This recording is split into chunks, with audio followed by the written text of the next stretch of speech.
The snow fell in thick sheets, obscuring the already desolate stretch of Route 9. It was Christmas night, and I was heading home after a long day with family. The roads were deserted, the only sound the rhythmic swoosh of the windshield wipers battling the relentless snow. I was lost in thought, replaying the day's events when a figure emerged from the swirling white. A lone hitchhiker stood by the side of the road, their hand outstretched, a desperate plea in their stance. They wore a faded Santa hat pulled low over their brow, and a thin coat that offered little protection against the biting wind. My instincts screamed at me to keep driving, but something in their posture, a sense of utter despair, tugged at my conscience. Against my better judgment, I pulled over. The strangers slid into the passenger seat without a word, bringing with them a gust of icy air that seemed to cling to them. I noticed their hands, resting on their lap, were unnervingly pale, almost translucent. They didn't seem to notice my stare, their gaze fixed on something beyond the windshield. "Thanks," they rasped, their voice sending shivers down my spine. "It's so nice to go home for Christmas." I forced a smile, my grip tightening on the steering wheel. The heater blasted, but the car seemed to grow colder with each passing mile. A strange metallic scent, like old blood, filled the air. I tried to focus on the road, but my eyes kept darting to their reflection in the window. Their face was blurry, shifting like smoke. "Where are you headed?" I asked, my voice trembling. They turned, and a grin stretched across their face, revealing teeth that seemed too sharp, too long. "I've been home," they whispered, their breath ghosting over my cheek. "You're taking me to yours." Terror seized me. I slammed on the brakes, the car skidding on the ice. They vanished. The seat was empty, but a damp, cold spot remained where they had sat. And there, on the seat, lay an old rusty key. I snatched it up, my fingers brushing against its cold, rough surface. Etched into the metal were the words, Route 9, 1948. A wave of nausea washed over me. What had just happened? Who or what had I just encountered? I drove home in a daze, the snow-covered landscape blurring into a nightmarish haze. As I pulled into my driveway, my headlights illuminated a set of footprints leading from the car to the front door. Footprints that weren't mine. My heart pounded in my chest as I fumbled with my keys, the rusty key from the car heavy in my hand. I unlocked the door, the familiar creak sounding like a death knell in the silent night. The house was dark, the only light coming from the flickering glow of the Christmas tree. I crept through the house, each step echoing in the oppressive silence. The air was thick with a sense of dread, a feeling that I was not alone. I checked every room, every closet, every shadow, but found nothing. Yet the footprints remained, a chilling reminder of the ghostly passenger and their cryptic words. Had they followed me home? Were they lurking in the shadows, watching my every move? I didn't sleep that night. The rusty key lay on my nightstand, a constant reminder of the encounter on Route 9. Every creak of the house, every rustle of the wind, sent shivers down my spine. The next morning the snow had stopped and the sun shone brightly, casting a cheerful glow over the freshly fallen snow. The events of the previous night lingered, a dark cloud hanging over my holiday cheer.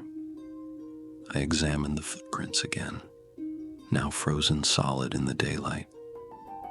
They were large, misshapen, unlike any I had ever seen before. I never learned the truth about the ghostly hitchhiker or their connection to the rusty key, but every Christmas Eve since, I avoid Route 9, haunted by the memory of that chilling encounter. And whenever I see a lone figure standing by the side of the road, a shiver runs down my spine. And I remember the night I picked up someone who wasn't human.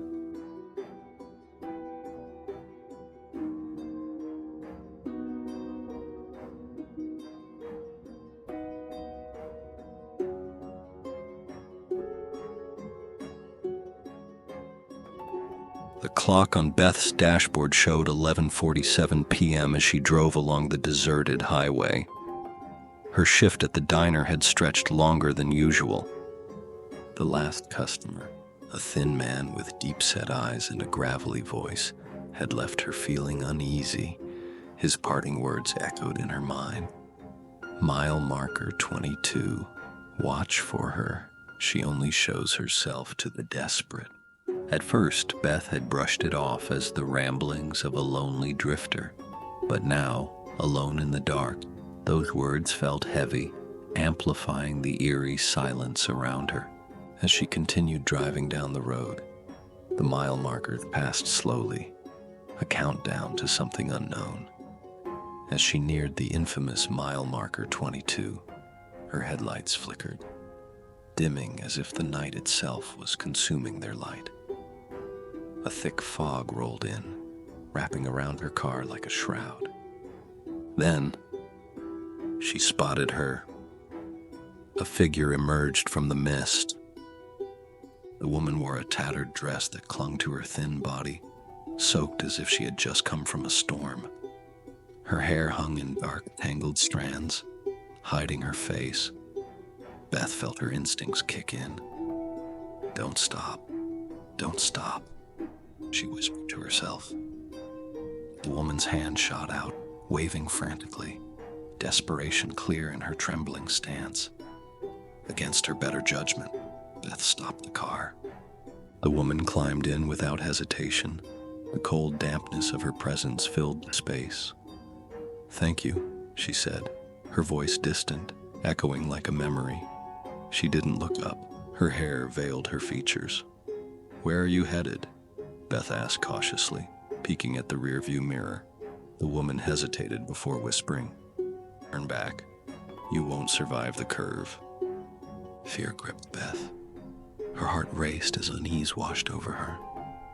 She glanced at the clock. 12:01 a.m. The curve was close. It had a reputation for accidents, but she had always dismissed those stories as myths. "Thanks for the warning," Beth replied, mustering a weak smile. "I've driven this road 100 times. As the fog thickened, visibility dropped to just a few feet. The air buzzed with tension, and a low, mournful hum filled her ears. Suddenly, a horrifying scream pierced the night, rattling her bones. The steering wheel jerked as if pulled by invisible forces. Beth screamed, slamming on the brakes as the car spun off the road. Her headlights flashed briefly on a massive semi-truck hurtling past, its horn blaring in the darkness.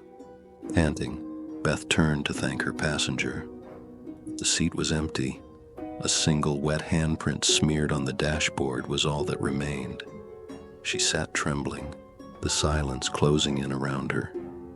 When she finally mustered the courage to drive home, the feeling of being watched lingered. The next day, she learned the truth. Decades earlier, a young woman had died at that curve. She had tried to warn a driver about the speeding truck behind her. Now, her spirit returned each year to save others from the same fate. From that night on, Beth never drove that highway after dark.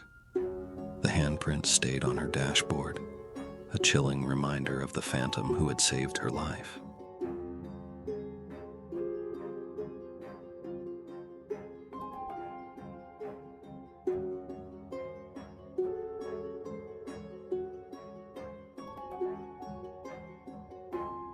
The icy December wind howled like a banshee, tearing through the streets and chilling me to the bone. I huddled deeper into my jacket, the thin material offering little protection against the bitter cold. It was Christmas Eve, a night for families and warmth, but here I was, chasing fares in the desolate outskirts of town, hoping to scrape together a few extra dollars before the holiday lull. My phone pinged. a ride request illuminating the otherwise bleak interior of my car.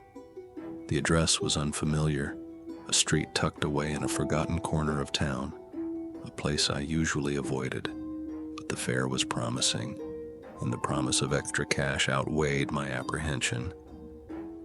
I navigated the labyrinthine streets, the dim glow of the streetlights barely penetrating the thick fog that had rolled in. The houses were dark, their windows like vacant eyes staring out into the night. Finally, I reached the address, a dilapidated Victorian house with peeling paint and boarded-up windows. It looked like it had been abandoned for decades, a testament to forgotten memories and faded lives. A lone figure emerged from the shadows, their face hidden beneath a heavy hood. They moved with an unnatural grace, gliding towards the car like a specter. As they settled into the back seat, a wave of icy air washed over me, and the faint scent of damp earth filled the car. "Where to?" I asked, my voice a nervous tremor in the oppressive silence. "The cemetery," the figure rasped, their voice a chilling whisper that seemed to slither through the air.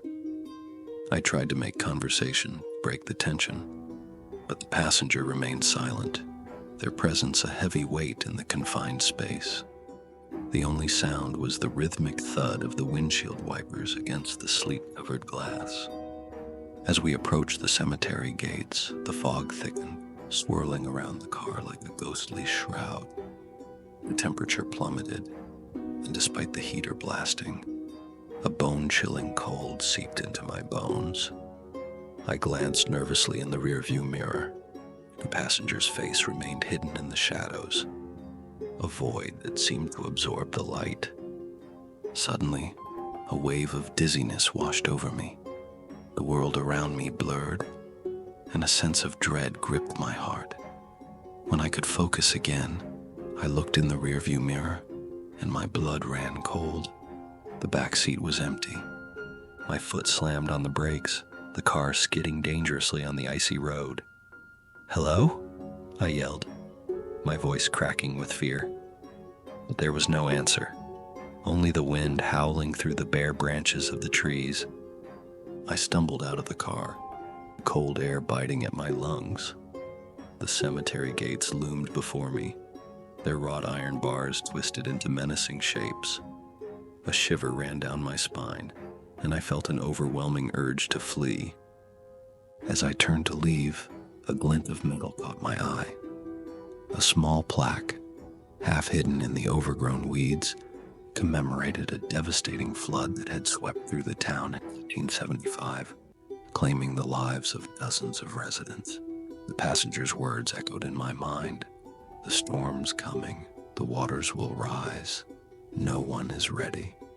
A week later, the skies opened, unleashing a torrent of rain that threatened to engulf the town. News reports warned of rising river levels, the threat of another devastating flood looming large. I remembered the passenger's warning, the chilling prophecy that had haunted my dreams. Driven by a sense of urgency, I contacted the local authorities, relaying the cryptic message. They were skeptical at first, dismissing it as a prank, but my insistence in the growing severity of the storm convinced them to take action. They reinforced the levees, evacuated low-lying areas, and prepared for the worst. The river crested, its waters raging against the reinforced barriers. But the levees held. The town was spared. The experience left an indelible mark on my soul. Who was that passenger? A ghost? A time traveler? A harbinger of doom? I still don't have the answers. One thing is certain. That night, on a desolate road, I encountered something beyond comprehension. Something that transcended the boundaries of time and reality. And in the face of the unknown, I played a part in averting disaster. But the memory of that chilling encounter, the empty back seat, and the scent of damp earth still linger. A constant reminder of the mysteries that lie hidden in the shadows of our world.